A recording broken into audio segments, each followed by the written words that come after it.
মুরগি চুরি সারা বাংলাদেশে হয়।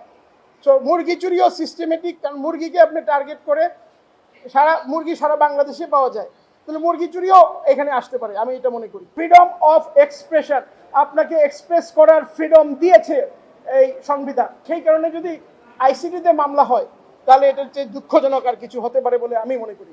এই মামলায় ৭১ টেলিভিশন অথবা ৭১ টিভির এমডি জনাব মোজাম্মেল হক বাবু, ওনাকে এই কোর্টে প্রোডাকশন ওয়ারেন্টের মাধ্যমে আনা হয়েছে। উনি অন্যান্য কিছু মামলায় আগে থেকেই কারা অন্তরীণ ছিলেন, তো এই কারণে প্রোডাকশন ওয়ারেন্টের মাধ্যমে আজকে ওনাকে এখানে উপস্থাপন করা হয়েছে।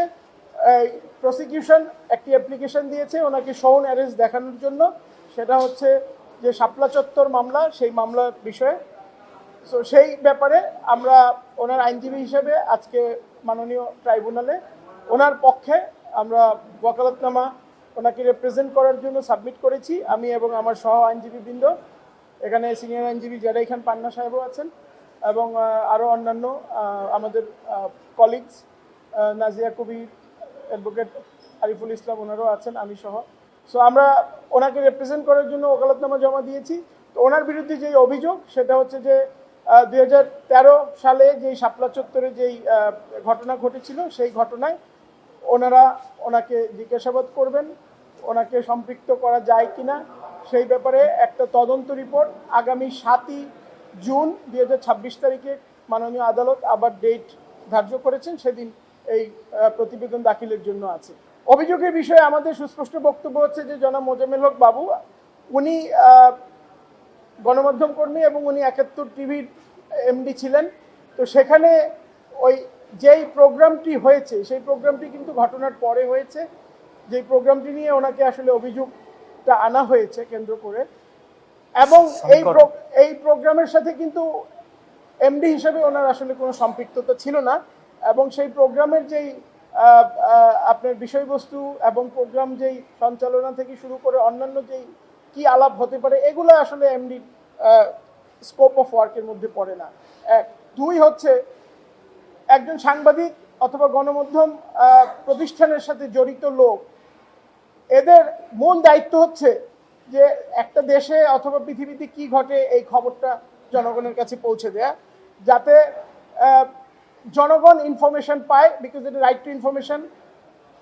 এবং আর্টিকেল 39 যে ফ্রিডম অফ এক্সপ্রেশন, এগুলো কিন্তু মানবাধিকারের মধ্যেও পড়ে। সো এগুলো ওনাদের দায়িত্ব, এবং আমরা সবাই জানি যে জনগণ যদি খবরটা জানতে না পারে তাহলে সরকারের জবাবদিহিতা, স্বচ্ছতা এগুলো নিশ্চিত হয় না। সো সেই কারণে ওনারা পিওর গণমাধ্যম কর্মী হিসেবে, গণমাধ্যমের লোক হিসেবে ওনারা ওনাদের দায়িত্ব পালন করেছেন, এবং সেই দায়িত্ব পালন করতে গিয়ে ওনারা এখন এত বছর পরে ওনাদেরকে সেই ঘটনার যেই মামলা হয়েছে, ঘটনাকে কেন্দ্র করে সেই মামলাতে অভিযুক্ত করা হয়েছে।